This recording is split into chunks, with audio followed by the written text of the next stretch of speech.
அந்தபடி திரும்பவும் பயப்படுகிறதற்கு நீங்கள் அடிமைத்தனத்தின் ஆவியை பெறாமல் அப்பா பிதாவே என்று கூப்பிட பண்ணுகிற புத்திர ஸ்வீகாரத்தின் ஆவியை பெற்றீர்கள். ஏற்கனவே நான் சொன்னபடி ரோமர் 8ஆம் அதிகாரம் விசுவாசிக்கு ஆக்கினை தீர்ப்பு இல்லை என்கிற காரியத்தை ஆழமாய் போதிக்கிற ஒரு அதிகாரம்.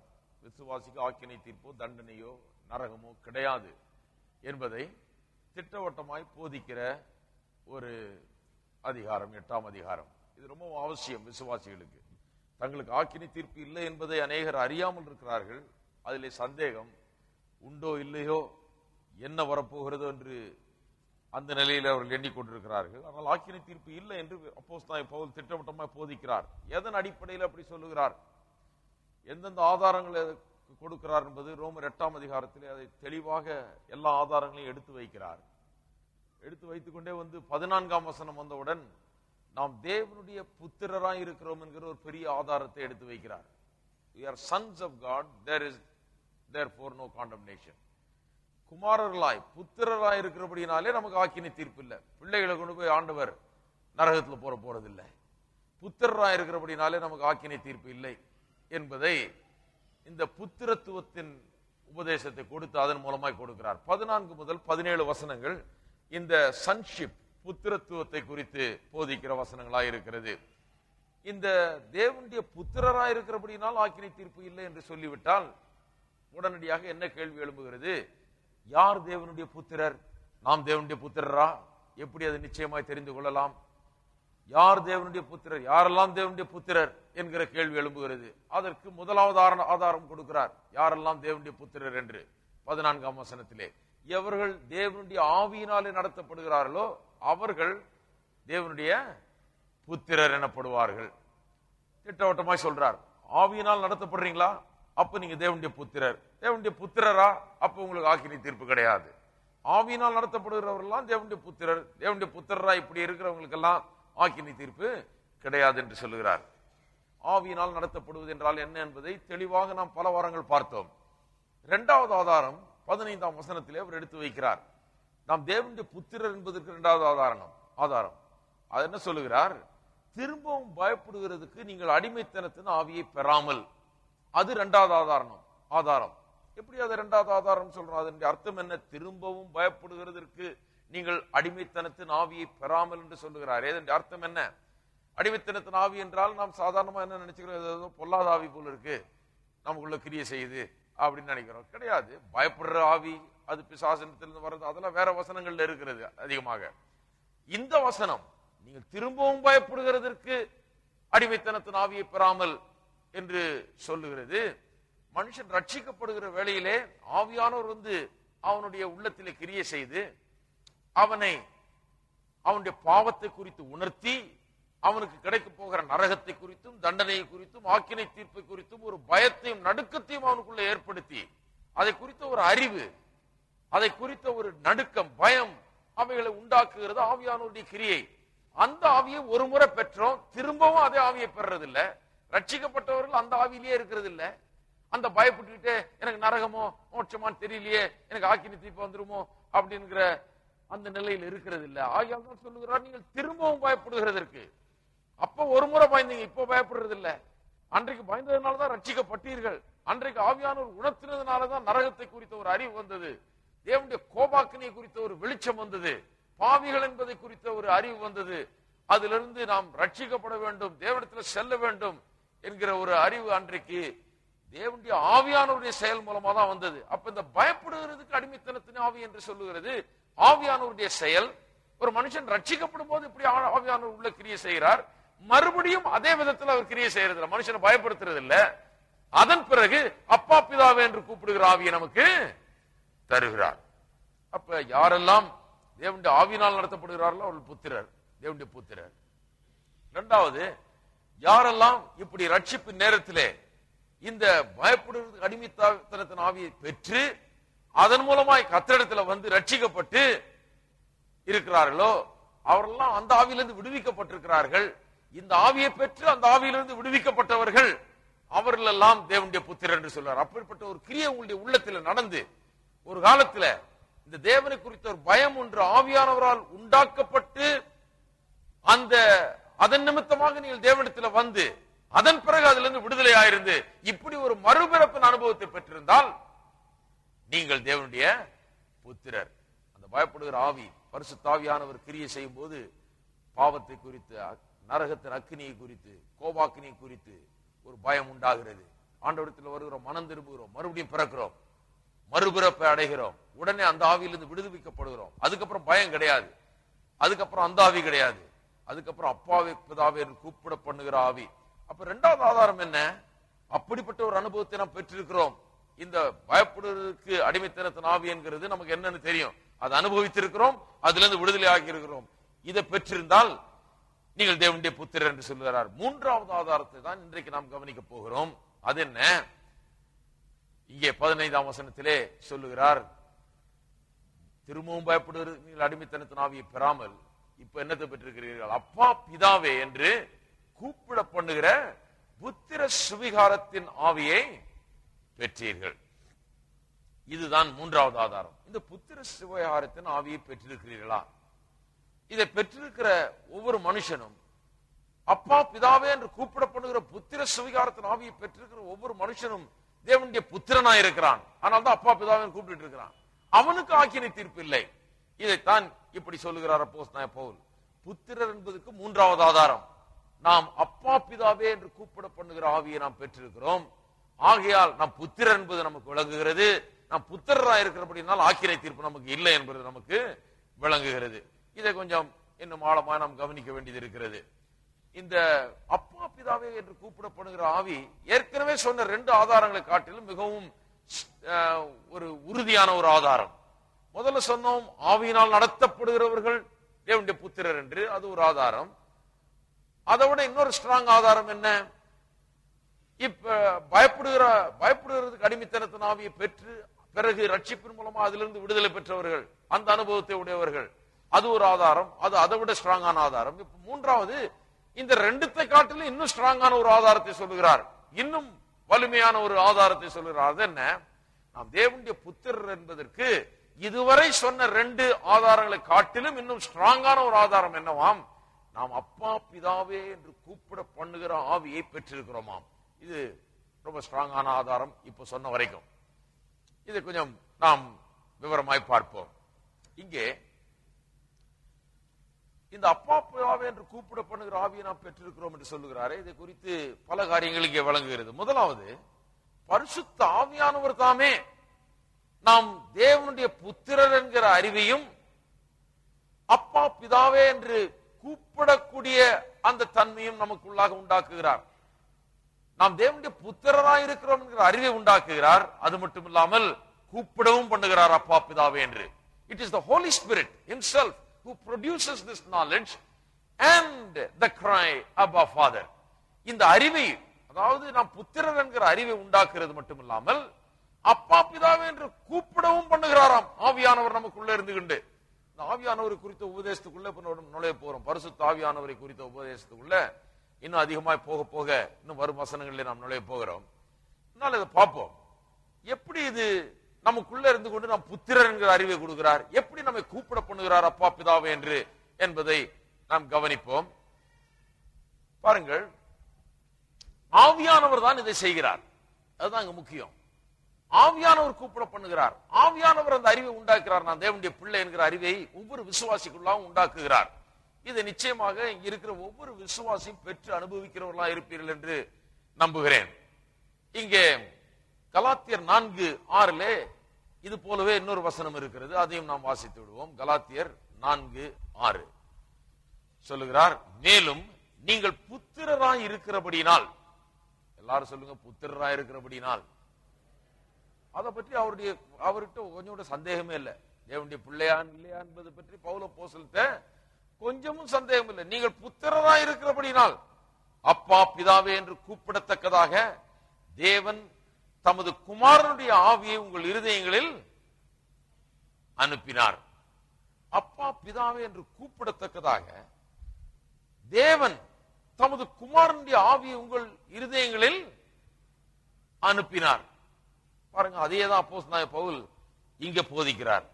அப்பா பிதாவே என்று கூப்பிடத்தக்கதாக தம்முடைய குமாரனுடைய ஆவியை நமக்குள்ளாக அனுப்பினார். கூப்பிட பண்ணுகிறார்.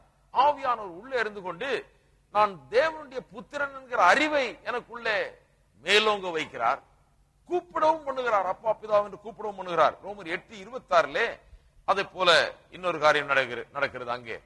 அந்தபடியே ஆவியானவரும் நமது பலவீனங்களில் நமக்கு உதவி செய்கிறார். நாம் ஏற்றபடி வேண்டிக் கொள்ள வேண்டியது என்று என்னதென்று அறியாமல் இருக்கிறபடியால் ஆவியானவர் தாமே வாக்கு கடங்காத பெருமூச்சுகளோடு நமக்காக வேண்டுதல் செய்கிறார்.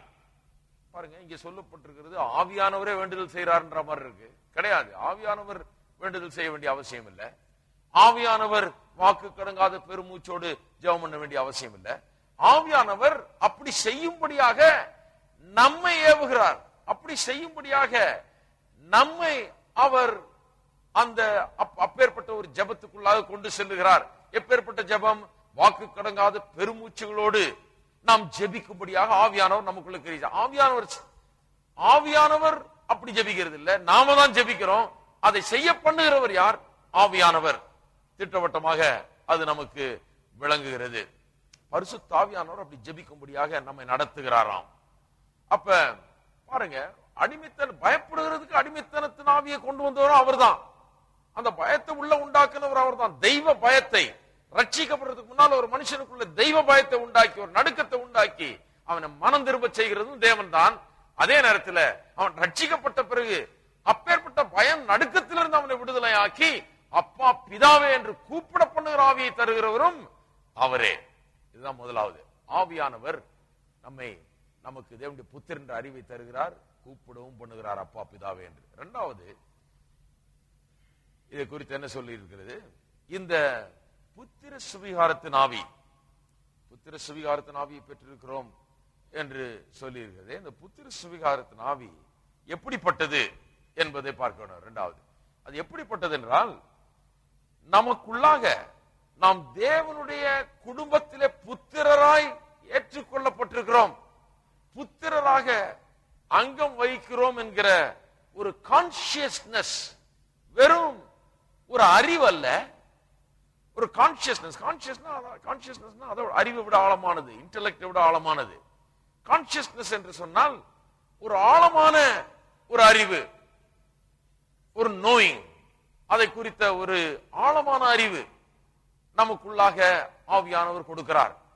நாம் தேவனுடைய குடும்பத்திலே புத்திரராய் இருக்கிறோம் என்பதை குறித்து ஒரு ஆழமான அறிவு நமக்கு உண்டாகிறது. நாம் புத்திரன் என்று நமக்கு தெரியும்.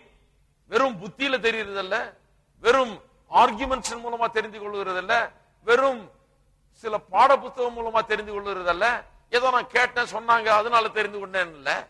எனக்கு தெரியும் உள்ள நான் தேவனுடைய புத்திரரா இருக்கிறேன் என்கிற கான்சியஸ்னஸ், ஒரு உணர்வு. புத்திரர் என்று என்னால் அதை வர்ணிக்க முடியாட்டி கூட எனக்கு தெரியுது உள்ள நான் புத்திரரா இருக்கிறேன் என்பது எனக்கு உள்ளே தெரிகிறது. பாருங்க, அது ஏதோ நான் நம்புற காரியம் இல்ல, நான் உணர்கிற காரியம். எனக்கு தெரிந்திருக்கிறது. I know it, not just that I believe it.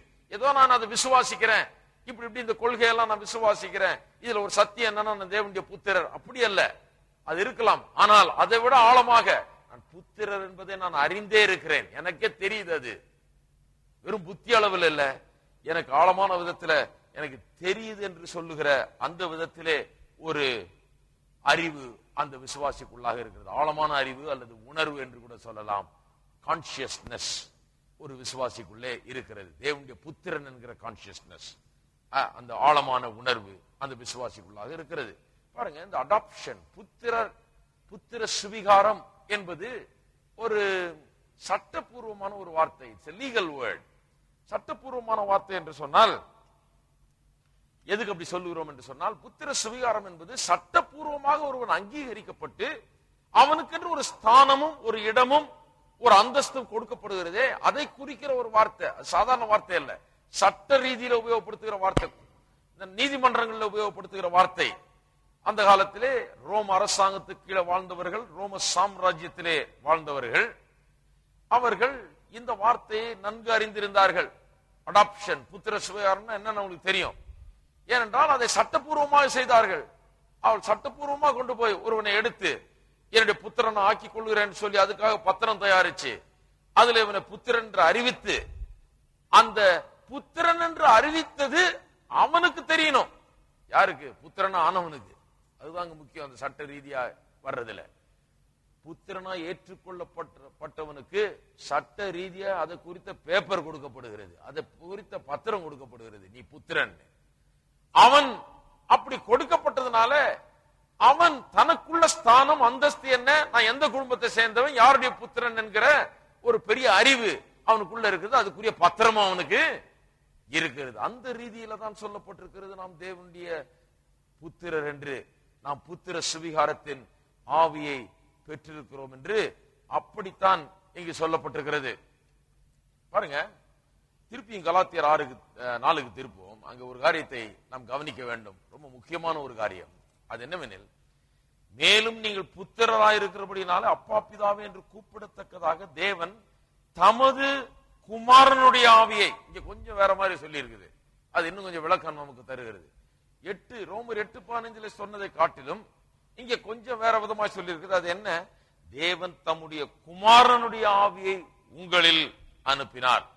அப்படின்னா என்ன அர்த்தம்? நாம் எப்பேற்பட்ட அந்தஸ்தை, ஸ்தானத்தை பெற்றிருக்கிறோம் இந்த புத்திர சுவிகாரத்தின் மூலமாக, எப்பேற்பட்ட ஒரு அங்கீகாரத்தை பெற்றிருக்கிறோம், எப்பேற்பட்ட ஒரு நிலையில, ஸ்தானத்திலே தேவனுடைய குடும்பத்தில் இருக்கிறோம் என்பதை இந்த வசனம் ரொம்ப அழகா விளக்குகிறது. எப்பேற்பட்ட ஸ்தானம், நிலை என்று சொன்னால், தேவனுடைய குமாரனாகிய இயேசு கிறிஸ்து எப்பேற்பட்ட ஸ்தானம் நிலையில இருந்தாரோ, எந்த ஸ்தானம் நிலையில இருந்து கொண்டு அப்பா பிதாவே என்று அவர் ஜெபித்தாரோ, அவர் கூப்பிட்டாரோ, அதே ஸ்தானம், அதே ஆவியை உங்களுக்குள்ள அனுப்பி இருக்கிறாராம். இயேசு அப்பா பிதாவே என்று கூப்பிட்டது போல நீங்களும் கூப்பிடுங்க. அவர் எப்படி உரிமையோட தன்னுடைய பிதாவிடத்திலே பிதாவே என்று ஜெபித்தாரோ, அதே உரிமை, ஏனென்றால் அதே ஸ்தானம், அதே அந்தஸ்து உங்களுக்கு கொடுக்கப்பட்டிருக்கிறது. நம்ப முடிகிறதா? இயேசு கிறிஸ்து பிதாவே என்று வேண்டிக் கொண்டார். அவர் ஜெபிக்கிறத பார்த்து ஆச்சரியப்பட்டாங்க இந்த பழைய ஏற்பாட்டு விசுவாசிகள். இந்த பேதுரு, யோவான் இவங்க எல்லாம் பழைய ஏற்பாட்டு விசுவாசிங்க தான். இயேசு சிலுவைக்கு போறதுக்கு முன்னால அவங்க தெரிஞ்ச ஜபம்லாம், ஆபிரகாமின் தேவனே, ஈசாக்கின் தேவனே, சர்வ வல்லமையுள்ள தேவனே, வானத்துக்கும் பூமிக்கும் தேவனே, சந்திரனையும் சூரியனையும் உண்டாக்குன தேவனே, இப்படிதான் அவங்க தெரிஞ்சு வச்சிருந்தாங்க. இவர் என்ன சொல்றாரு? பரமண்டலங்கள் இருக்கிற எங்களுடைய பிதாவே. இந்த வார்த்தையை இவங்க கேட்டதே கிடையாது. பிதாவேன்னு ஒரு ஆள் ஜெபம் பண்ணி, இது என்ன புதுசா இருக்குது, என்னங்க எங்களுக்கு கொஞ்சம் ஜெபம் பண்ண சொல்லித்தார ஆண்டவர், என்ன அது புதுவிதமான ஜெபம் இருக்குது, தேவன்கிட்ட போய் பிதாவேன்னு சொல்லலாமா? அவர் எவ்வளவு பெரியவர், நம்ம எவ்வளவு சிறியவர், நம்ம போய் அவர்கிட்ட அப்பா பிதாவேன்னு கூப்பிடலாமா? அவர்களுக்கு ஆச்சரியம், என்ன இந்த மனுஷன் எப்படி ஜெபம் பண்றாருன்னு. அதைத்தான் இங்கே கலாத்தியர் 4:6 சொல்லப்பட்டிருக்கிறது.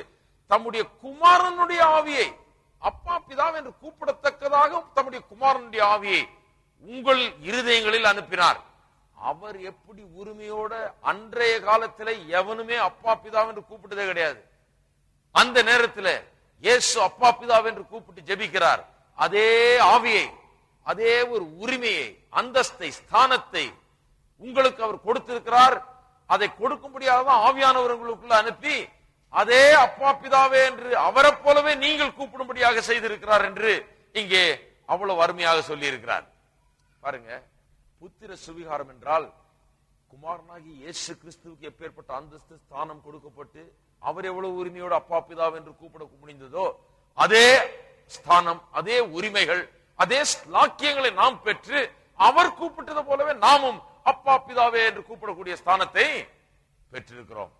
பாருங்க, நிறைய விசுவாசிகள் பழைய ஏற்பாட்டு விசுவாசிகளாவே இருக்கிறாங்க. இன்றைக்கு பெரிய ஆவிக்குரிய ஜபங்கள்லாம் இந்த அப்பா பிதாவே என்று கூப்பிடுகிற அந்த ஒரு நிலைக்கு இன்னும் நிறைய பேர் வரல. இன்னும் தேவனை எங்கேயோ தூரத்தில் இருக்கிற யாரோ போல ஜபிக்கிற ஜபமாக தான் இருக்குது. அந்த இன்டிமசி, க்ளோஸ்னஸ், அந்த நெருக்கம், தேவனோடு கூட இவர்களுக்கு இருக்கிற ஸ்லாக்கியம், இந்த புத்திர சுவிகாரத்தின் ஆவி உள்ள இருக்கிறது என்கிற காரியம் வெளிப்படுகிறதில்லை. ஏனென்றால் இதை குறித்த அறிவு அவர்களுக்கு இல்லாமல் இருக்கிறது. போதிக்கப்படாதனாலே அப்படி அவர்கள் எண்ணுகிறதில்லை. அவர்கள் இன்னும் இந்த பழைய ஏற்பாட்டு ஜபத்தை தான் பண்ணிட்டு இருக்கிறாங்க. இன்னும் பிதாவே என்று கூப்பிடுற ஸ்தானத்தில் வரல, அப்பா பிதாவே என்று கூப்பிடக்கூடிய ஸ்தானத்தில் அவர்கள் வரவில்லை. மூன்றாவது காரியம்,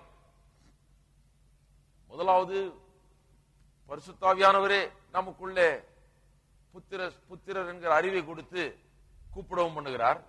இரண்டாவது, நமக்குள்ள ஒரு கான்சியஸ்னஸ், நாம் புத்திரராய் இருக்கிறோம், தேவனுடைய குடும்பத்தில் இருக்கிறோம் என்கிற ஒரு ஆழமான உணர்வை ஆவியானவர் ஏற்படுத்துகிறார். மூன்றாவது காரியம், இந்த புத்திர சுவிகாரத்தின் ஆவி நமக்குள்ள இருக்கிறபடினாலே நமக்கு தேவனை குறித்த உணர்வுகள் அதிகமாக இருக்கிறது. The spirit of adoption is a matter of our feelings towards God. இந்த புத்திர சுவிகாரத்தின் ஆவி தேவன் என்ன நேசிக்கிறார், தேவன் எனக்காக வந்தார், எனக்காக மரித்தார், எனக்காக ரசம் தந்தார், அப்படி மட்டும் அல்ல, நான் தேவனை குறித்து பலவிதமான உணர்வுகளை உடையவனாய் இருக்கிறேன். ஆழமான உணர்வுகளை தேவனை குறித்து உடையவனாய் நான் இருக்கிறேன். இந்த புத்திர சுவிகாரத்தின் ஆவி எனக்குள்ள அப்படிப்பட்ட உணர்வுகளை உண்டாக்குகிறது. பாருங்க, தேவனுடைய பிள்ளைகளா இருக்கிறவர்களுக்கு தேவனை குறித்து ஒரு ஆழமான உணர்வு உள்ளே இருந்து கொண்டிருக்கிறது. இது சிலருக்கு ரொம்ப அதிகமா இருக்கலாம், சிலருக்கு கொஞ்சம் குறைவா இருக்கலாம். ஆனால் எல்லா தேவனுடைய பிள்ளைகளுக்கும் ஏதோ ஒரு அளவில் இந்த உணர்வு, தேவன் பேர்ல ஒரு அன்பு, ஒரு பாசம், தேவனை குறித்த ஒரு மகிழ்ச்சி, ஒரு பேரின்பம், அவரை குறித்த ஒரு பிரியம் அவர்களுக்குள்ளாக இருந்து வருகிறது. இதைத்தான் இந்த புத்திர சுவிகாரத்தின் ஆவி உண்டாக்குகிறது. அப்படிப்பட்ட ஒரு காரியத்தை இந்த புத்திர சுவிகாரத்தின் ஆவி உண்டாக்குகிறது. அதை நாம் புரிந்து கொள்ள வேண்டும். ஒவ்வொரு விசுவாசியும் தேவன் பாலிலே இழுக்கப்படுகிறான். தேவன் பேர்ல ஒரு ஈடுபாடு, ஒரு அன்பு அவன் உள்ளத்திலே கரை புரண்டு பாய்கிற அன்பு போல இருக்கிறது. தேவனிடத்திலே ஜெபத்திலே நேரத்தை செலவழிக்கவும், தேவனிடத்திலே உறவாடவும், தேவனிடத்திலே கிட்டி சேரவும் அவனுக்குள்ள ஒரு பெரிய ஆர்வம் இருக்கிறது. தேவன் என்றால் ஏதோ எங்கேயோ இருக்கிறவர் என்றல்ல, தேவனை இவன் அதிகமாய் நேசிக்கிறான். அவர் அண்டையில் வருவதற்கு, அவர் ஆராதிப்பதற்கு, அவருடைய வார்த்தையை தியானிப்பதற்கு, ஜெபிப்பதற்கு, அவரிடத்தில் நேரத்தை செலவழிப்பதற்கு ஒரு பெரிய வாஞ்சை அவனுக்குள்ளாக இருக்கிறது. இதெல்லாம் எங்க இருக்கிறது?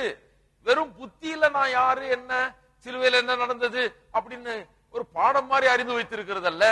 உள்ளே அவனுக்கு உணர்ச்சி பொங்க அவன் தேவன் பேரிலே பிரியமா இருக்கிறான். உள்ளே இருக்கிற உணர்ச்சிகளை இது குறிக்கிறது. இந்த புத்திர சுவிகாரத்தின் ஆவி அவனுக்குள்ளே ஒரு முற்றிலும் வித்தியாசமான உணர்ச்சிகளை உண்டாக்குகிறது. தேவன் பேரில் ஒரு பாசம், அன்பு, அவரிடத்தில் ஒரு நெருக்கம், அவரை நாடுகிறது, அவரை தேடுவது, அவரை வாஞ்சிப்பது, இது ஒவ்வொரு விசுவாசிக்குள்ளேயும் நிச்சயமாக ஏற்படுகிறது. அப்பேற்பட்ட ஒரு உணர்வுகள், அப்பேற்பட்ட உணர்ச்சிகள், வித்தியாசமான உணர்ச்சிகள். ரட்சிக்கப்படுறதுக்கு முன்னால அது இல்ல. ரட்சிக்கப்படுறதுக்கு முன்னால இப்படியெல்லாம் தேவனை தேடி போவோம், இப்படியெல்லாம் ஜெபிக்கிறதுக்கு ஆசைப்படுவோம், வேத வாசனத்தை வாசிக்கிறதுக்கு ஆசைப்படுவோம், அல்லது வசனத்தை கேட்க ஆசைப்படுவோம் நினைச்சது கூட கிடையாது. ஆனால் ரட்சிக்கப்பட்ட பிறகு உள்ள அந்த மாதிரி உணர்ச்சிகள், கால் ஓடுது, போய் கேட்கணும் சத்தியத்தை, ஜெபிக்கணும்ன்ற ஒரு பெரிய ஆர்வம், ஒரு வாஞ்சை உள்ள உண்டாகிறது. யார் அதை உண்டாக்குகிறது? ஆவியானவர் உள்ள இருந்து கொண்டு தேவன் பேர்ல அப்படிப்பட்ட ஒரு ஈடுபாடு, ஒரு உணர்ச்சி நமக்குள்ள பொங்குது. அவரை குறித்த ஒரு ஈடுபாடு நமக்குள்ள உண்டாகிறது. நான்காவது, எப்படி இந்த புத்திர சுவிகாரத்தின் ஆவி நமக்குள்ள இருந்து கொண்டு எப்படி செயல்பட்டு அது எப்படி வெளிப்படுகிறது என்பதை குறித்து நான்காவதாக நாம் கவனிக்க போறோம். How the spirit of adoption which is in us expresses itself or reveals itself. நமக்குள்ள இருக்கிற புத்திர சுவிகாரத்தின் ஆவி எப்படி வெளிப்படுகிறது என்பதை நான்காவதாக நாம் பார்ப்போம். முதலாவது விதத்தில் அது எப்படி வெளிப்படுகிறது என்று சொன்னால், நாம் வேத வசனத்தண்டையில வரும்போது நமக்குள்ளே ஏற்படுகிற உணர்வுகளின் மூலமாக இந்த புத்திர சுவிகாரத்தின் ஆவி வெளிப்படுகிறது. அப்ப சொன்னேன் இல்லையா, வேத வசனத்தண்டையில வரும்போது முன்ன இருந்தது போல அல்ல, ரட்சிக்கப்பட்ட பிறகு மெய்யாகவே மனம் திரும்பி மறுபடியும் பிறந்தவர்களான பிறகு வேத வசனத்தில் வரும்போது ஒரு வித்தியாசமான ஒரு உணர்வு நம்முடைய உள்ளம் வேத வசனத்திலே பூரிக்கிறது, அதை வாஞ்சிக்கிறது, அதை தாகமாய் பசியாய் இருக்கிறது. அதை குறித்து வேத வசனத்திலே காரியங்களை வாசிக்கும் போது, அதனுடைய பிரசங்கங்களை கேட்கும் போது உள்ளத்தில் ஏற்படுகிற உணர்ச்சிகள் எப்படிப்பட்டதா இருக்கிறது என்றால், ஒரு பிள்ளைக்கு தகப்பன் கொஞ்சம் தூக்கி அணைச்சு அல்லது கொஞ்சம் விளையாடி கட்டி பிடிச்சு அல்லது மடியில உட்கார வச்சு தடவி கொடுத்தா எப்படி ஒரு பிள்ளை உணருமோ, ஒரு மகிழ்ச்சியை உணருதோ, எப்படிப்பட்ட ஒரு இன்பம் அந்த பிள்ளைக்கு உண்டாகிறதோ, அதன் மூலமாக அந்த தகப்பனுடைய அல்லது தாயினுடைய அன்பை உணரும் போது, அவர்கள் அன்பை வெளிக்காட்டும் போது எப்படி இந்த பிள்ளை அந்த அன்பை உணர்கிறதோ, அது போலவே ஒரு காரியம் விசுவாசிக்குள்ளே நடக்கிறது. தேவனுடைய வார்த்தையை வாசிக்கும் போது ஒரு தகப்பன் ஒரு பிள்ளை எடுத்து கட்டி அரவணைச்சு கொஞ்சனா எப்படிப்பட்ட ஒரு மகிழ்ச்சி ஏற்படுமோ, அப்படிப்பட்ட ஒரு மகிழ்ச்சி விசுவாசிக்குள்ள உண்டாகிறது. அப்ப பிரசங்கத்தை கேட்கும் போதும் ஒரு வித்தியாசமான விதத்தில் கேட்கிறோம். பிரசங்கத்தை கேட்டு பாருங்க, ஒரு அகாடமிக்கா சிலர் கேட்கலாம், பெரிய லெக்சர் மாதிரி சிலர் கேட்கலாம். நல்லா சொல்றாருங்க, சில பாயிண்ட் எல்லாம் கரெக்டா சொன்னாரு, இதெல்லாம் கரெக்ட் தான் அப்படிங்கிற மாதிரி சிலர் கேட்பாங்க. பிரசங்கத்துல அந்த குறிப்புகள் எல்லாம் அவர்களுக்கு விளங்கும், சில காரியங்கள் எல்லாம் அவர்களுக்கு விளங்கும், அதனுடைய நுணுக்கங்களை அவர்கள் பாராட்டுவார்கள், எல்லாம் செய்வார்கள். அதை சொல்லல நான், அப்படிப்பட்ட உணர்வு அல்ல. பிரசங்கிக்கப்படும் போதோ அல்லது தேவனுடைய வார்த்தையை நாம் வாசிக்கும் போதோ அந்த இன்டெலக்சுவல் ரெஸ்பான்ஸை விட ஒரு மேலான ஒரு ரெஸ்பான்ஸ், இந்த புத்தி கூர்மையை வைத்து சில காரியங்களை எடை போட்டு அதை பாராட்டுவதை காட்டிலும் இன்னும் ஆழமான ஒரு பாதிப்பு அந்த மனுஷனுக்குள்ள உண்டாகிறது. அது என்னவென்றால், அந்த கேட்கிற அந்த சத்தியத்தினாலே இந்த மனுஷனே அசைக்கப்படுகிறான், அவனுடைய உள்ளம் பொங்குகிறது, அவன் அதை குறித்து பரவசம் அடைகிறான். It moves him personally and thrills him. தனிப்பட்ட முறையிலே அவனுக்குள்ள ஒரு பெரிய அசைவு, ஒரு பெரிய பரவசம் உண்டாகிறது. அவன் தேவனை குறித்து சந்தோஷப்படுகிறான். அவன் வெறும் தேவனை விசுவாசிக்கிறான்றது இல்லை, அவனுக்குள்ள ஒரு பெரிய சந்தோஷம், மகிழ்ச்சி அவனுக்குள்ளே பொங்குகிறது. அவன் இன்னும் இன்னும் தேவனோடு ஐக்கியம் கொள்ள வேண்டும் என்கிற ஒரு வாஞ்சை அவனுக்குள்ளே அவனை நிரப்புகிறது. அவன் தேவனுடைய பிள்ளை என்கிற அறிவு அவனை நிரப்பி கொண்டிருக்கிறது. அவனுக்குள்ள பலவிதமான உணர்வுகள் பொங்குகிறது. தேவனுடைய வார்த்தையை வாசிக்கும் போதோ அல்லது சத்தியத்தை கேட்கும் போதோ அவனுக்குள்ள ஒரு ஃபீலிங் ஆஃப் ரெஸ்ட், ஒரு இளைப்பாறுதலின் ஒரு உணர்வு உண்டாகிறது. இன்னொன்று ஃபீலிங் ஆஃப் செக்யூரிட்டி, நான் பத்திரமா இருக்கிறேன், நான் அவருடைய கரத்தில் இருக்கிறேன், என்னை தீங்கு ஒண்ணு அணுகாது, கர்த்தர் என்னுடைய தேவனாய் இருக்கிறார், கர்த்தர் நல்லவர், நான் அவருடைய கரத்தில் நான் கிடக்கிறேன், என்னை ஒரு தீங்கும் தொட முடியாது என்கிற ஒரு சென்ஸ் ஆஃப் செக்யூரிட்டி, ஒரு பாதுகாப்பின் உணர்வு அவனுக்குள்ளாக வருகிறது. பாருங்க, நன்றாய் எல்லா காரியங்களும் நடந்துகிட்டு இருக்கும் போது அப்படிப்பட்ட ஒரு உணர்வு உண்டாகலாம் விசுவாசிக்கு. ஆனா அதை விட மேலான ஒரு காரியம் என்னன்னா, எல்லாமே நல்லா போகாத நேரத்துல, சில பிரச்சனைகளை சந்திக்கிற நேரத்துல, போராட்டங்கள் நேரத்திலையும் அவன் அப்படியே உணர்கிறான், என்னை தீங்கு அணுகாது, நான் கர்த்தருடைய கரத்தில் இருக்கிறேன், என்னை எந்த பொல்லாப்பும் என்னை தொட முடியாது, என்னை எந்த சக்தியால் அழிக்க முடியாது, நான் தேவனுடைய கரத்தில் இருக்கிறேன், தேவனுடைய ஆசீர்வாதத்துக்கு சொந்தமானவன், நான் தேவனுடைய தகப்பனாய் இருக்கிறார், என்னை தொடக்கூடிய அழிக்கக்கூடிய பாதிக்கக்கூடிய சக்திகள் இந்த உலகத்துல இல்லை என்கிற உணர்வு அவன் மிகுந்த பிரச்சனையில் இருக்கிறப்ப கூட அவனை ஆட்டி படைக்கிறது. அதுதான் இந்த புத்திர சுவிகாரத்தின் ஆவி பண்ணுகிற காரியம். புத்திர சுவிகாரத்தின் ஆவி எப்படி வெளிப்படுகிறது? அவனுக்குள்ள வசனத்தை குறித்த ஒரு பெரிய வாஞ்சை, அதுல ஈடுபாடு, அதுல தாகம், அதை படிக்கும் போது அதை கேட்கும் போதெல்லாம் அவனுக்குள்ள உண்டாகும் உற்சாகம், பரவசம். அது மட்டுமல்லாமல் வசனத்தை படிக்கும் போதெல்லாம் அவன் டிப்ரெஸ்டா இருந்தா கூட, ஒருவேளை அவன் மனசோர்வுக்குள்ளாக இருந்தா கூட வசனத்தை படிக்கும் போது உடனே உற்சாகத்தை பெறுகிறான், நம்பிக்கையை பெறுகிறான், அவன் துள்ளி எழுகிறான். வசனத்தை படிக்கும் போது அவனுக்குள்ள ஒரு இன்பம் உண்டாகிறது. வசனத்தை படிக்கும் போது இதை ஒருவேளை வார்த்தைகளால் வர்ணிக்க முடியாமல் இருக்கலாம், ஆனால் அந்த மனுஷனுக்கு தெரியும் இது நிஜம், இது உண்மையாகவே அவனுக்குள்ள இருக்கிறது என்று. இரண்டாவது காரியம், இதுதான் ரொம்ப முக்கியம். இதுக்கு வர்றதுக்கு தான் இவ்வளவு நேரம் இதெல்லாம் எக்ஸ்பிளைன் பண்ணேன். இரண்டாவது காரியம், அதாவது எப்படி இந்த புத்திர சுவிகாரத்தின் ஆவி வெளிப்படுகிறது என்பதை குறித்து முதலாவது காரியம் சொன்னேன், வசனத்தின் மூலமாக. வசனம் கிரியை செய்யும் போது அவனுடைய ரெஸ்பான்ஸ், அவனுக்குள்ள என்ன நடக்கிறது என்பதை குறித்து சொன்னேன். இரண்டாவது ஜெபம். ஜெப வாழ்க்கையிலே இந்த புத்திர சுவிகாரத்தின் ஆவி இவன் பெற்றிருக்கிறான் என்பது வெளிப்படுகிறது. அப்பா பிதாவே என்று கூப்பிட பண்ணுகிற ஆவியை கொடுத்திருக்கிறார் என்று சொல்லி இருக்கிறது. அப்பா பிதாவே என்று கூப்பிட பண்ணுகிற ஆவியை பெற்றீர்கள். இந்த அப்பா அப்பா என்கிற வார்த்தை அரமேயிக் மொழியை சேர்ந்த வார்த்தை. இயேசு இந்த உலகத்தில் இருந்தபோது அவருடைய சமுதாயத்தினர் யூதர்கள் மத்தியிலே பேசப்பட்டு வந்த பாஷை தான் அரமேயிக் என்கிற பாஷை. இந்த அரமேயிக் பாஷையிலே அப்பா அப்பா என்று அவர்கள் கூப்பிடுவார்கள் தகப்பனை. பிதாவே என்று சொல்லுகிற வார்த்தை கிரேக்கர்கள் உபயோகப்படுத்துகிற வார்த்தையாம். பிதாவே அல்லது ஃபாதர் என்கிற வார்த்தை கிரேக்கர்கள் என்று சொன்னால் புறஜாதியர், யூதர்கள் அல்லாதவர்கள். அவருடைய பாஷையிலே கிரேக் மொழியில் அவர்கள் பேசும்போது அவர்கள் பிதாவே என்று கூப்பிடுவார்களாம். இது குறித்து ஒருவர் சொல்லுகிறார், அப்பா பிதாவே என்று கூப்பிடப்படுகிறார்கள் என்று சொன்ன உடனேயே ஒரு திருப்படியாய் விளக்குகிறார் ஒரு வேத போதகர். அவர் சொல்கிறார், அப்பா என்று சொன்னால் யூதர்கள் கூப்பிடுகிற வழக்கம், பிதாவே என்று சொன்னால் புறஜாதியார் யூதர் அல்லாதவர்கள் கூப்பிடுகிற வழக்கம் அது. ஆகையால் பவுல் அப்போஸ்தலன் அப்பா பிதாவே என்று கூப்பிடுகிற ஆவியை கொடுத்திருக்கிறார் தேவன் என்று சொல்லும் போது என்ன சொல்லுகிறார் என்றால், ரட்சிக்கப்பட்ட ஒவ்வொருவரும் யூதராயிருந்தாலும் புறஜாதியாயிருந்தாலும் யாராயிருந்தாலும் எந்த தேசத்து இனத்தில் சென்றுள்ளாயிருந்தாலும் அவர்கள் அவரை அப்பா பிதாவே என்று கூப்பிடுவார். எல்லாருக்கும் அவர் தகப்பன் என்று சொல்வதற்காக தான் யூதருடைய முறைமையின்படியும் புறஜாதியுடைய முறைமையின்படியும் 2 முறை உபயோகப்படுத்தி அவர் சொல்லுகிறார், அப்பா பிதாவே. யூதரும் கூப்பிடலாம் அப்பா என்று, புறஜாதியும் கூப்பிடலாம் அப்பா என்று, வித்தியாசமே கிடையாது என்று அந்த விதத்தில் அவர் அதை வர்ணிக்கிறார். அது உண்மைதான். யாராயிருந்தாலும் சரி, நாம் யூதரா இருக்க வேண்டும் என்ற அவசியம் இல்லை. யாராயிருந்தாலும் சரி அவரை அப்பா பிதாவே என்று கூப்பிடுகிற உரிமையை நாம் ரட்சிக்கப்படும் போது பெறுகிறோம். நாம் எந்த இனம், ஜாதி, எந்த கோத்திரம், குலம் அதெல்லாம் பிரச்சனை இல்லை. அப்பா பிதாவே என்று இயேசு கூப்பிட்டது போலவே நாமும் அவரை கூப்பிடலாம். அந்த ஸ்லாக்கியத்தை நாம் பெற்றிருக்கிறோம். அது உண்மைதான். ஆனால் இங்கே சொல்லப்பட்டிருக்கிறது அதை விட இன்னும் ஆழமான அர்த்தத்தோடு சொல்லப்பட்டிருக்கிறது என்று நான் நம்புகிறேன். வெறும் புறஜாதியாரும் யூதரும் எல்லாருமே அவர் அப்பா பிதாவை கூப்பிடலாம் என்கிற அர்த்தத்தோடு மட்டுமல்ல, இங்க இன்னும் ஆழமான அர்த்தத்தோடு சொல்கிறார். ஏன் இவர் புத்திரர் என்பது அறிமுகமான அர்த்தத்தை இன்னும் கொஞ்சம் கவனிப்போம். நாம பாருங்க, இந்த அப்பா என்கிற வார்த்தை யூதர்கள் மத்தியிலே சிறு பிள்ளைகள் நெருக்கத்தோடு தகப்பனோடு பழகும் போது இந்த நெருக்கத்து நிமித்தமாக உபயோகப்படுத்துகிற வார்த்தை. It is a language of familiarity. ஒரு நெருக்கமாய் பழகும் போது, பிள்ளை தகப்பன் என்கிற உறவு அதிகமாக இருக்கும் போது, அந்த அன்பு, நட்பு, பாசம் இருக்கும் போது அதன் நிமித்தமாக அந்த பிள்ளை அப்பா என்று கூப்பிடுகிறது. எல்லா நேரத்திலையும் பிதாவே என்று கூப்பிடுகிறது இல்ல. சில நேரத்தில் என்ன பண்ணுது, அப்பான்னு கூப்பிடுது. அந்த அப்பா என்பது நெருக்கத்தை குறிக்கிற ஒரு வார்த்தை.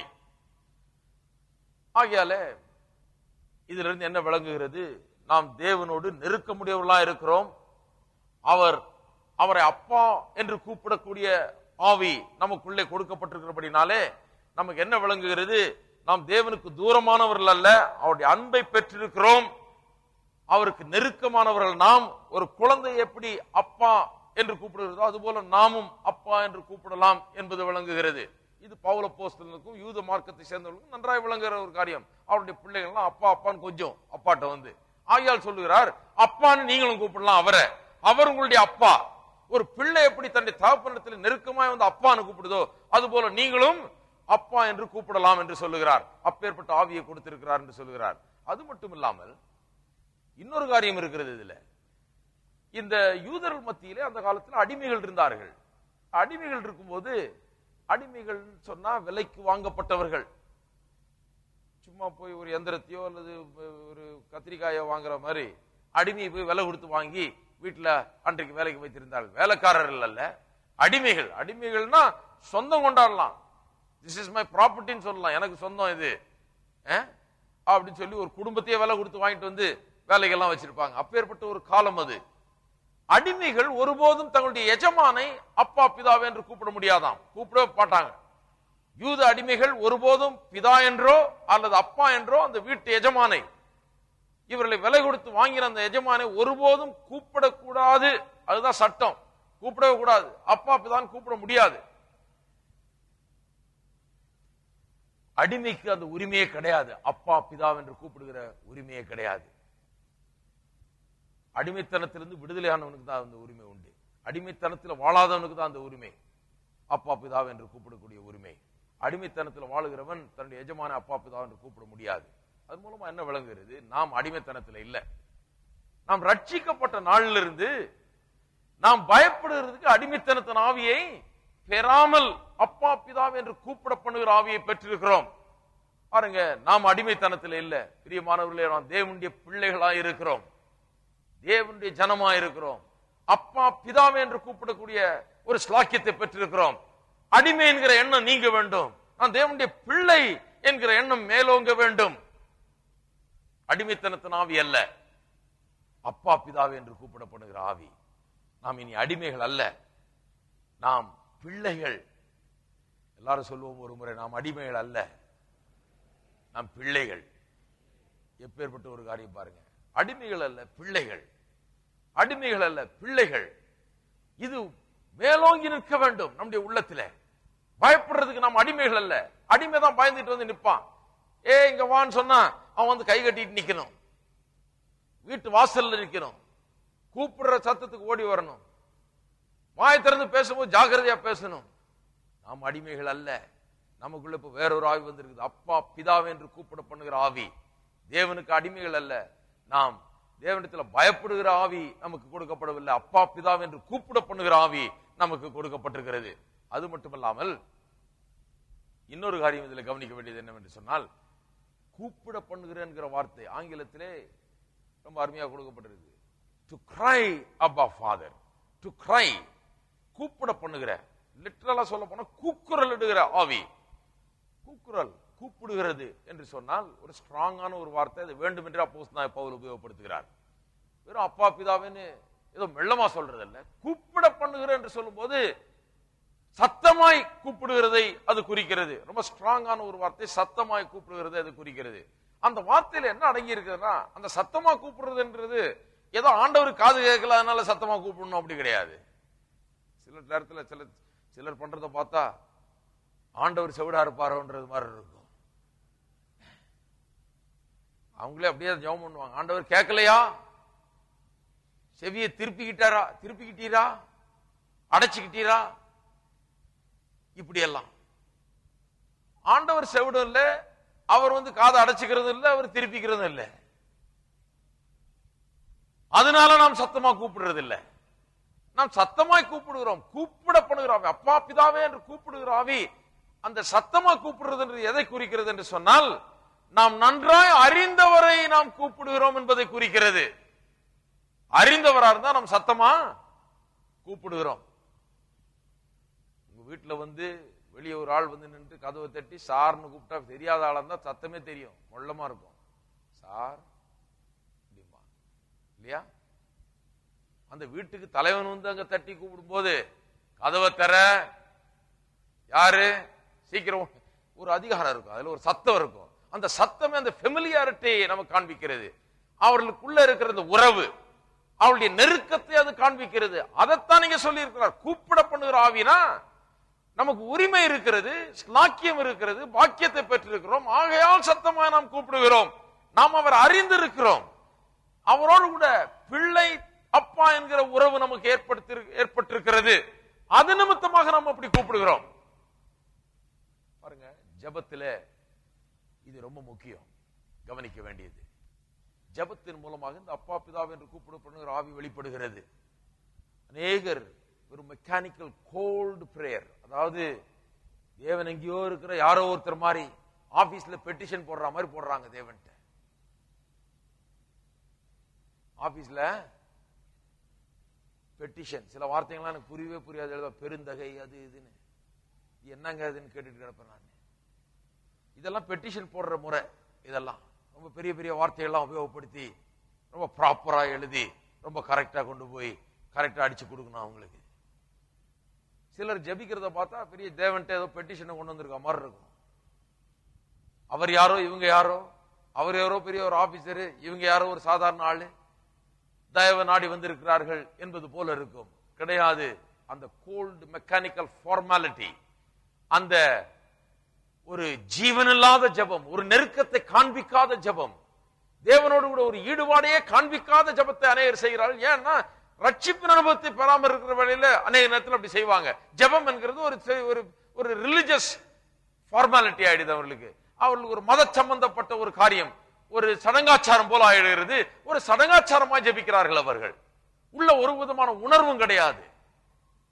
ஆனால் ரட்சிக்கப்பட்டவர்கள் அப்பா பிதாவே என்று கூப்பிட பண்ணுகிற ஆவியை பெற்றவர்கள், அவர்கள் ஜெபிக்கும் போதே வழங்கும் நமக்கு ரட்சிக்கப்பட்ட ஆள் என்று. இருக்கிறீங்களா? எப்படி வழங்கும்? ஜெபிக்கும் போதே ஆள் ரட்சிக்கப்பட்ட ஆள். சிலருடைய ஜெபத்தை பாருங்க, அவ்வளவு அருமையான ஜெபமா இருக்கும். அந்த ஜெபத்தை கேட்கும் போதே ரொம்ப ஸ்ட்ராங்கா இருக்கும் அந்த ஜெபம். அந்த ஜெபமே நமக்கு தெரியப்படுத்தும் ரட்சிக்கப்பட்ட ஆள் அப்பா பிதா என்று கூப்பிட பண்ணுகிற ஆவி உள்ள இருக்கு. ரொம்ப ஸ்ட்ராங் அந்த உணர்வு இருக்குது. அவர் பிதா, அவர் தகப்பன், நான் பிள்ளை என்கிற அந்த கனெக்ஷன் ரொம்ப ஸ்ட்ராங்கா இருக்குது. ஏதோ சடங்காச்சாரமான ஜெபம் இல்ல, சம்பிரதாயமான ஜெபம் அல்ல. இது நிச்சயமாய் ஒரு உணர்வுகளோடு செய்யப்படுகிற ஜெபம், நெருக்கத்தோடு செய்யப்படுகிற ஜெபம் என்பது நமக்கு விளங்கி விடுகிறது. பாருங்க,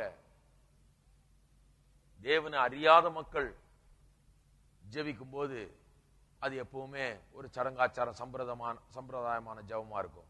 ஆராதனை அப்படிதான். தேவனை ஆழமா அறியாத மக்கள், தேவனோடு நெருக்கமான உறவு இல்லாத மக்கள் ஆராதிக்கும் போது அதுல எந்த விதமான உணர்வும் அங்கே பிரதிபலிக்கப்படாது. அங்கே எந்த விதமான ஒரு சந்தோஷம் இருக்காது, மகிழ்ச்சி இருக்காது, ஒரு ஆராதனை இருக்காது. அவர்களுக்குள்ள எந்த விதமான ஒரு நான் தேவனுடைய பிள்ளை என்கிற வெளிப்பாடே அந்த ஆராதனையில இருக்காது. ஒரு கோல்டு ஃபார்மல் சர்வீஸா இருக்கும். அது ஒரு விதமான அது என்ன சொல்லிடுறாங்க, ரொம்ப நீட்டா ரொம்ப அழகா செய்யணும்னு சொல்லி. அதுல என்ன ஆயிடுது, ரொம்ப நீட்டா அழகா செய்ய, எல்லாத்தையும் கரெக்டா செய்ய பார்த்து, ஆனா அதுல ஜீவனே இல்லாம போயிடுது. ஒரு பிள்ளை தகப்பனிடத்துல வரும்போது ரொம்ப நீட்டா அழகா போகணும்னு வர்றதில்ல. உள்ளத்தின் உணர்வுகளோடு, அன்போடு, பாசத்தோடு, அந்த பாசம் பொங்க அந்த பிள்ளை வந்து தகப்பனோடு பழகுகிறது, தாயோடு பழகுகிறது. ஆராதனைக்கு வரும்போது அப்படிதான், ஜெபிக்கும் போது அப்படிதான், தேவனத்தில் பாடும்போது அப்படிதான். அவர் என்ன பெரிய மியூசிக் ஜட்ஜி மாதிரி அங்க உட்கார்ந்துட்டு மார்க் போடுறாரு நினைச்சிட்டு பாடுறது இல்ல. ஹலோ, சிலர் அப்படி பாடுறாங்க, நான் வாயை திறக்க மாட்டேங்க, நான் பாடினா கெட்டு போயிடும். மார்க்கா போட்டுட்டு இருக்கிறார் கர்த்தர் கிடையாது, உங்களுடைய உள்ளத்தை அவர் காண்கிறார். சிலருக்கு டியூனை பக்கெட்ல போட்டு கொடுத்தா கூட தூக்கிட்டு போக முடியாது. பரவாயில்ல, பாடலாம், சத்தம் போட்டு பாடலாம், ஒண்ணுத்தையும் கெடுத்துறாது. அது உங்களுடைய உள்ளத்தின் உணர்வுகள். அப்பா பிதாவை என்று கூப்பிட பண்ணுகிற ஆவி உள்ளம் பூரிக்கிறது, உள்ளத்தில பரவசம், உள்ளம் ஆராதிக்கிறது. அதுதான் ஜீவனுள்ள ஆராதனை. ஜீவனுள்ள ஆராதனை என்று சொன்னால் மக்கள் பரவசத்தால் நிறைந்து ஆண்டவரை அறிந்து அவரை ஸ்தோத்திரித்து அவரை துதிப்பது. அது ஆண்டவரை அறிந்து இல்லைன்னா அப்படிப்பட்ட ஒரு ஸ்தோத்திரம் துதி இருக்காது, அப்படிப்பட்ட ஒரு உள்ளத்தின் பரவசம் இருக்காது. அப்ப அவர்கள் பாடுகிற விதமே வித்தியாசமா இருக்கும், அவர்கள் ஆராதிக்கிற விதமே வித்தியாசம் இருக்கும். அதுல ஒண்ணு ஜீவனே இருக்காது. மந்திரம் ஓதுற மாதிரி ஓதிட்டு போக வேண்டியதுதான். யாரோ ஒருத்தர் ஓதுறாரு, நான் கேட்டுட்டு போறேன் அப்படிங்கிற மாதிரி கேட்டுட்டு போக வேண்டியதுதான். ஆகையால் தான் சில நேரம் அவங்களும் வந்து அப்படி திரும்பிக்கிறாங்க, ஜனங்க இவங்களை பின்னால பார்த்துட்டு இப்படியே போயிடுறாங்க. அதனாலதான் நாங்க அப்படி திரும்புறதே இல்லை, இப்படியே தான் திரும்பிட்டு இருக்கிறோம். இங்க ஒண்ணுமே இல்லை. இங்க ஒருத்தர் வந்து சொன்னாரு, ஐயோ இங்க ஒண்ணுமே இல்லைங்களே அப்படின்னாரு. ஏன்னா அவர் அதை தான் பார்த்துட்டு வந்தாரு. ஒண்ணுமே இல்லையா, காலியா இருக்குதே. காலியா இல்லைங்க, பைபிள் இருக்குது. இங்க பிரசங்கிக்கிறதுக்கு பிரசங்கியார் இருக்கிறாரு. இங்க இருக்கிறதுல அதுதான் ரொம்ப முக்கியம். பிரசங்கம் தான், தேவனுடைய வார்த்தையை பிரசங்கிக்கிறது தான். எங்கேயோ பார்த்துட்டு என்னத்தையோ கும்பிட்டுட்டு போறதுக்கு வரல, நம்ம கிடையாது. தேவனோடு கூட ஐக்கியம் கொள்ள வந்திருக்கிறோம், அவரை ஆராதிக்க வந்திருக்கிறோம். உள்ளம் பொங்க பரவசம் அடைந்தவர்களாய், சந்தோஷமாய், மகிழ்ச்சியாய், உள்ளத்திலே அந்த அப்பா பிதாவே என்ற கூப்பிடப்படுகிற ஆவி இருக்கிறபடினாலே ஒரு நெருக்கம் இருக்கிறது. ஆகையால் தான் சத்தமே வருது. என்னங்க இவ்வளவு சத்தமா பாடுறீங்க, என்ன பண்றது? அப்பா பிதாவே என்று கூப்பிடப்படுகிறார், அந்த உரிமை ஸ்லாக்கியம். கூச்சல கொஞ்சம் போட சொல்லுது, சத்தமா பாட சொல்லுது, கொஞ்சம் சந்தோஷிக்க சொல்லுது, கையை தட்ட சொல்லுது. அந்த ஆராதனையில ஜீவன் இருக்கிறது. எங்க அந்த ரட்சிப்பின் அனுபவம் இல்லையோ அந்த ஆராதனையில் ஜீவன் இருக்கவே முடியாது. ஏனென்றால் அவர்களுக்கு தேவனை அறியாமல் இருக்கிறார்கள். அப்பா பிதாவே என்று கூப்பிடப்படுகிற அந்த ஆவி அவர்களுக்குள்ள இல்ல. எல்லா சடங்காச்சாரம் சம்பிரதாயமாக அவர்களுக்கு இருக்கிறது. ஆனால் விசுவாசியோ, ரட்சிக்கப்பட்ட விசுவாசியோ என்னத்தை காண்பிக்கிறான்? அவன் உள்ளத்திலே அந்த ஆவி இருக்கிறது என்பதை பல விதத்தில் அவன் காண்பிக்கிறான். ஒன்று ஸ்பான்டேனிட்டி என்று ஆங்கிலத்தில் சொல்வார். ஸ்பான்டேனிட்டி என்று சொன்னா ஏதோ திட்டம் போட்டுட்டு வந்து 1 2 3 இப்படி ஆராதிக்கிறது இல்ல. அவன் வந்து நின்று அப்படியே உள்ளத்தை ஆண்டவருக்கு முன்பாக ஊற்றி, அப்படியே எதை பற்றியும் கவலைப்படாம, பக்கத்துல இருக்க ஆள் ஏதாவது பார்க்க போறாரு, இவ்வளவு சத்தமா பாடுறமே அவர் கோவிச்சுக்க போறாரு, அப்படி அல்ல. அவருக்கு முன்னால நான் நல்லா பண்ணணும், அப்படி அல்ல. இவன் வந்து இவன் தேவனை பற்றி தான் இவனுடைய எண்ணம் எல்லாம். இவன் பாடுகிறான், இவன் ஆராதிக்கிறான், கைகளை உயர்த்துகிறான், கையை தட்டுகிறான், உள்ளத்தை ஆண்டவருக்கு முன்பாக ஊற்றுகிறான். ஒரு ஸ்பான்டேனியஸ் ஒர்க். அது மட்டும் இல்லாமல் கான்பிடன்ஸ், ஒரு தைரியம் அவனுக்குள்ள இருக்குது. அவன் அப்படியே குற்றவாளி மாதிரி நின்றுட்டு இருக்கிறது இல்ல, தேவனுடைய பிரசன்னத்தில் தைரியத்தோடு அவன் வருகிறான். குற்றங்கள் இருந்தா தேவனத்தில் அறிக்கை செய்து அதை விட்டு விடுகிறான், சுத்தமாக்கப்படுகிறான், கழுவப்படுகிறான். ஒரு தைரியத்தோடு ஆராதனையில பிரவேசிக்கிறான், தைரியத்தோடு ஜெபிக்கிறான், தைரியத்தோடு ஆராதிக்கிறான். அது மட்டும் இல்லாமல் ஒரு வார்ம்த், ஒரு அனல் அவனுக்குள்ளாக இருக்கிறது. தேவனோடு ஒரு நெருக்கத்தை அது காண்பிக்கிறது. அது மட்டும் இல்லாமல் ஒரு அஃபெக்ஷன், ஒரு பாசம், தேவன் பேர்ல இருக்கிற பாசம் விளங்குகிறது. அவன் பாடுகிற விதம், அவன் ஜெபிக்கிற விதம், அவன் ஆராதிக்கிற விதத்திலே அவன் தேவன் பேர்ல வைத்திருக்கிற பாசம் விளங்குகிறது. அது மட்டும் இல்லாமல் அவன் மகிழ்ந்து களி கூறுகிறான், சந்தோஷிக்கிறான். அவன் உள்ள பொங்குது உள்ளம், அவன் சந்தோஷமா இருக்கிறான். பாருங்க, இதெல்லாம் பண்ணா நம்ம அவபக்தியா இருந்துடுறோம் அர்த்தம் கிடையாது. சிலர் நினைச்சிட்டு இருக்காங்க ரொம்ப பயபக்தியோடும் மரியாதையோடும் தேவனை நாம் ஆராதிக்க. கரெக்ட் தான். ஆனா சந்தோஷத்து களி கூறுறது, தேவனோடு நெருக்கமா இருக்கிறது, அப்பா பிதாவென்று கூப்பிட பண்ணுகிற அந்த ஆவிய உடையவர்களா இருப்பது, ஒரு பரவசத்தோடு தேவனை ஆராதிப்பதெல்லாம் தேவனை அவமதிப்பது கிடையாது. அதுதான் மெய்யான ஆராதனை. அது உள்ளபூர்வமாய் நாம் ஆராதிக்கிற ஒரு ஆராதனை. இதுதான் மெய்யான ஆராதனை என்பதை நாம் அறிந்து கொள்ள வேண்டும். பாருங்க, தேவனுடைய பிள்ளைகள் மட்டும்தான், புத்திரர் மட்டும்தான் அப்படிப்பட்ட ஒரு ஆராதனை செய்ய முடியும், அப்படி ஜெபிக்க முடியும். முக்கியமா ஜெபத்துல கவனிக்க வேண்டும். நம்முடைய ஜெபமே நிறைய நேரத்தில் மாறணும் இல்லைங்களா? ஜெபமே மாறணும். நானும் சின்ன வயசுல இருந்து ஜெபம் பண்ணிட்டு தான் இருக்கிறேன். போக போக போக மாத்திக்கிட்டே வந்திருக்கிறேன் ஜெபத்தை. சத்தியத்தை அறிய அறிய அறிய எப்படிதான் ஜெபம் பண்ணணுன்றது விளங்குது எனக்கு. ஐயோ, இவ்வளவு பெரிய ஸ்லாக்கியம், இவ்வளவு பெரிய பாக்கியம் எனக்கு கிடைச்சிருக்கு. நான் ஏன் அப்படி ஜெபம் பண்ணணும்? நான் ஏன் இந்த பழைய ஏற்பாட்டுக்காரங்க மாதிரி ஜெபம் பண்ணணும்? நான் ஏன் அதையும் இதையும் சொல்லி ஜெபம் பண்ணணும்? நான் டைரக்டா போலாம் பிதாவின் இடத்துல, நான் டைரக்டா அவரை கூப்பிடலாம், டைரக்டா அவரிடத்துல பேசலாம். அவருடைய தகப்பன், அவருடைய பிதா என்கிற அந்த அறிவு வந்த உடனே நாம் ஜெபிக்கிற விதமே மாறிவிடுகிறது. தேவனுடைய புத்திரராய் இருக்கிறவர்கள் மட்டும்தான் அப்படிப்பட்ட காரியத்தை செய்கிறார்கள், அப்படிப்பட்ட ஜெபத்தை செய்கிறார்கள். இப்பொழுது எல்லாத்தையும் சொல்லி முடித்து விட்டோம். அப்பா பிதாவே என்று கூப்பிடு பண்ணுகிற ஆவியை நமக்குள்ள கொடுத்திருக்கிறார். இதுதான் பெரிய ஒரு ஆதாரம். அதாவது நாம் தேவனுடைய புத்திரராய் இருக்கிறோம். எப்படி தெரியும் புத்திரராய் இருக்கிறோம்னு? நமக்குள்ள ஒரு பரவசம், ஆனந்தம், தேவனை குறித்த ஒரு சந்தோஷம், ஒரு உணர்வு, அந்த ஜெபத்திலேயே அது வெளிப்படுகிறது. தேவனுடைய வார்த்தைக்கு போகும்போது அது வெளிப்படுகிறது. இப்படியெல்லாம் பல விதத்தில் அது வெளிப்படுகிறது. நமக்கு அந்த உறுதியை தருகிறான், தேவனுடைய பிள்ளைகள் தான் என்று. இன்றைக்கு காலையில் ஏன் வந்திருக்கிறீங்க இவ்வளவு பேர் வசனத்தை கேட்கிறதுக்கு?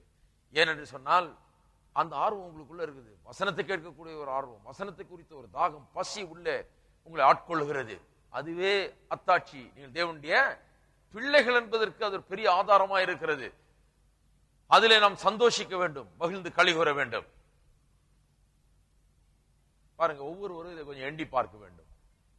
இப்படிப்பட்ட இந்த புத்திரர் என்கிற எண்ணம் எவ்வளவுக்கு நம்மளே மேலோங்கி இருக்கிறது என்பதை நாம் எண்ணி பார்க்க வேண்டும். சிலர் நினைக்கிறாங்க ஆவிக்குரிய ஜீவியம் என்று சொன்னால் ஏதோ நரகத்திலிருந்து தப்பிச்சா போதும், ரட்சிப்பு, பாவம் எல்லாம் மன்னிக்கப்பட்டா போதும், ஏதோ அதுக்கப்புறம் சில பாவங்கள்லாம் மேற்கொண்டா போதும், எப்படியோ வெற்றிகரமா ஜெயத்தோடு வாழ்ந்தா போதும் அப்படின்னு நினைத்துக் கொண்டிருக்கிறார்கள். அதெல்லாம் ஆவிக்குரிய ஜீவியம். அதெல்லாம் ஆவிக்குரிய ஜீவியத்தின் ஒரு சிறிய பகுதி தான். பாவம் மன்னிக்கப்படுகிறது, ரட்சிக்கப்படுகிறது, நரகத்திலிருந்து மீட்கப்படுவது, கோபாக்கினைக்கு விலக்கி காக்கப்படுவது, இதெல்லாம் ஒரு பகுதி தான். ஆனால் ஆவிக்குரிய ஜீவியத்தின் சாராம்சம் என்ன? இந்த சுவிசேஷத்தின் மேன்மை என்ன? சாராம்சம் என்னவென்றால், நீங்கள் பாவம் மன்னிக்கப்பட்டது மட்டுமல்ல, நீங்கள் உங்களுடைய பாவங்களை மேற்கொள்ளக்கூடிய அளவுக்கு ஆவியானவர்களுக்கு உதவி செய்து உங்களை ஜெயத்தோடு வாழ வைப்பது மட்டுமல்ல, அதை விடவெல்லாம் மேலாக நாம் அதுதான் நினைச்சுக்கிட்டு அதை தான் முடிவா எண்ணிக்கிறோம். பாவத்தை ஜெயித்துட்டா போதும், நாம் பெரிய ஆவிக்கிறோம். கிடையாது. அதையெல்லாம் விட மேலாக தேவனுடைய பிள்ளைகளாக, புத்திரராக நாம் அங்கீகரிக்கப்பட்டு அவருடைய குடும்பத்தில் சேர்க்கப்பட்டு அப்பா பிதாவே என்று நாம் கூப்பிடத்தக்கதாக கூப்பிட பண்ணுகிற ஆவியை நாம் பெற்று அவரோடு கூட நெருங்கி அவரோடு கூட ஜீவிக்கிற இந்த ஜீவியம் தான் இந்த ஆவிக்குரிய ஜீவியம். இதைத்தான் இந்த சுவிசேஷம் நமக்கு கொண்டு வருகிறது. அப்பேற்பட்ட ஒரு ஸ்லாக்கியத்தை, பாக்கியத்தை தான் நாம் பெற்றிருக்கிறோம். அப்ப நம்முடைய அப்ரோச்சே மாறுகிறது, வாழ்க்கையை நாம் பார்க்கிற விதமே மாறுகிறது, ஆவிக்குரிய வாழ்க்கையை பார்க்கிற விதமே மாறுகிறது. நிறைய பேர் நினைச்சிட்டு இருக்காங்க, யாராவது ஒருத்தர் ஸ்பெஷலா வந்து ஜெபம் பண்ணா எனக்கு ஏதாவது ஆகும். யாராவது ஒருத்தர் ஸ்பெஷலா வந்து ஜெபம் பண்ணா ஏதாவது ஆகும். அப்பா பிதாவே என்று கூப்பிடப்படுகிற ஆவி உள்ள இருக்குன்னு தெரிஞ்ச உடனே, இந்த சத்தியம் வழங்கின உடனே ஸ்பெஷல் வேற யாரும் இல்ல, நான் தான் அந்த ஸ்பெஷல்னு விளங்கிடும். இருக்கிறீங்களா? உங்களை விட ஸ்பெஷல் யாரு? நீங்க தேவனுடைய புத்திரர்.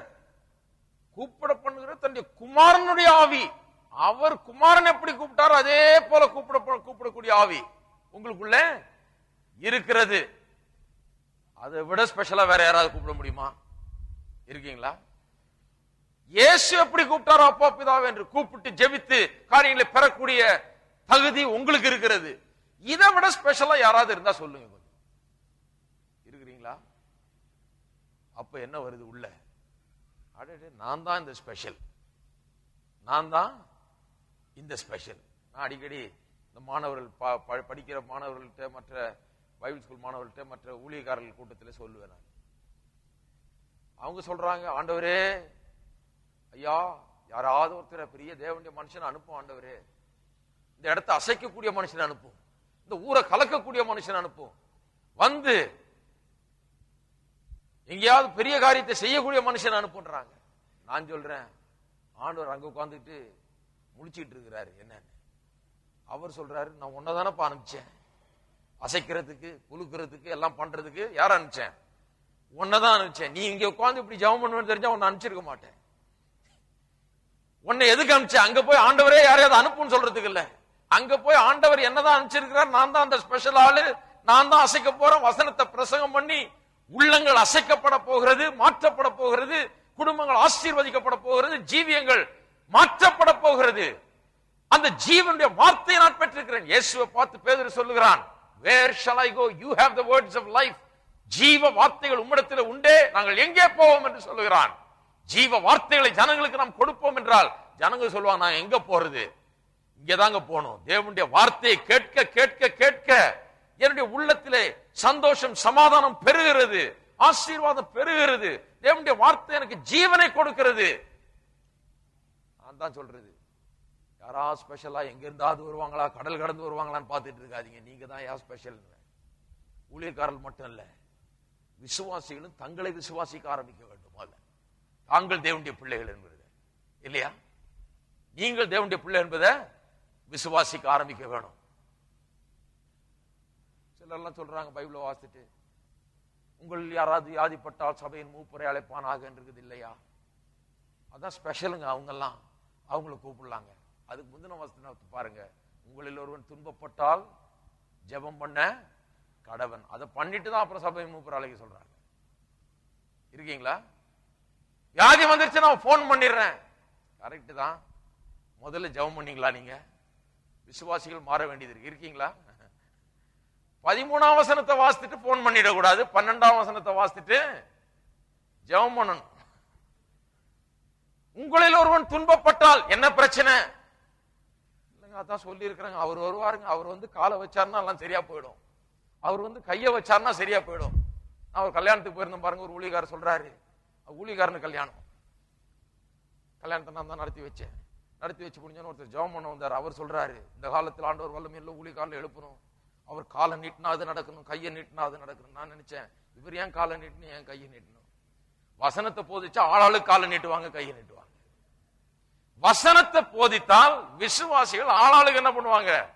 கையை நீட்ட. சோகம் இல்லையா, இங்க வா நான் ஜெபம் பண்றேன் அப்படின்னு ஜெபம் பண்ண ஆரம்பிச்சிருவாங்க விசுவாசி.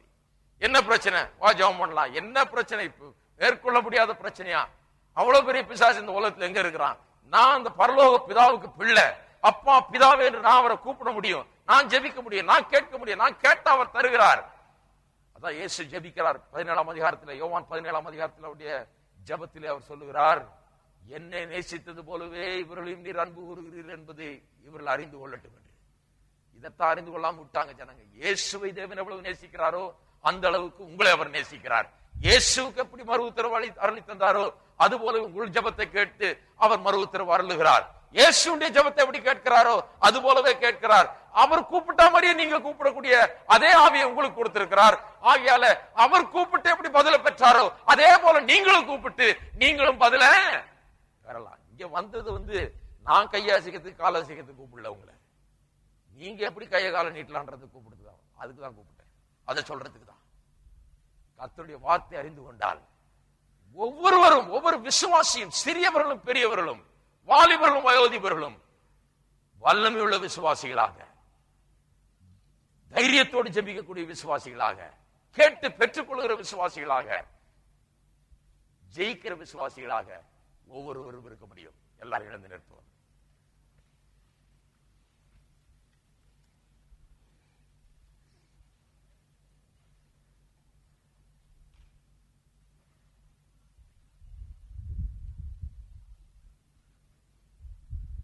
ஒரு பிரசங்கியார் சொன்னார், என்னையா இப்படி பிரசங்கம் பண்ணிட்டீங்கன்னா அப்புறம் பிரசங்கியார்களுக்கு மரியாதையே இல்லையா? நம்ம ஏதோ கையாசைக்கிறோம் காலாசைக்கிறோம் தானே ஜனங்க வர்றாங்க. நம்ம ஒரு பெரிய ஆளுகான்னு சொல்லி தானே அவங்க வர்றாங்க. நான் கிடையாது. நம்ம கையாசைக்கிறோம் காலாசைக்கிறோம் ஜனங்க வரல.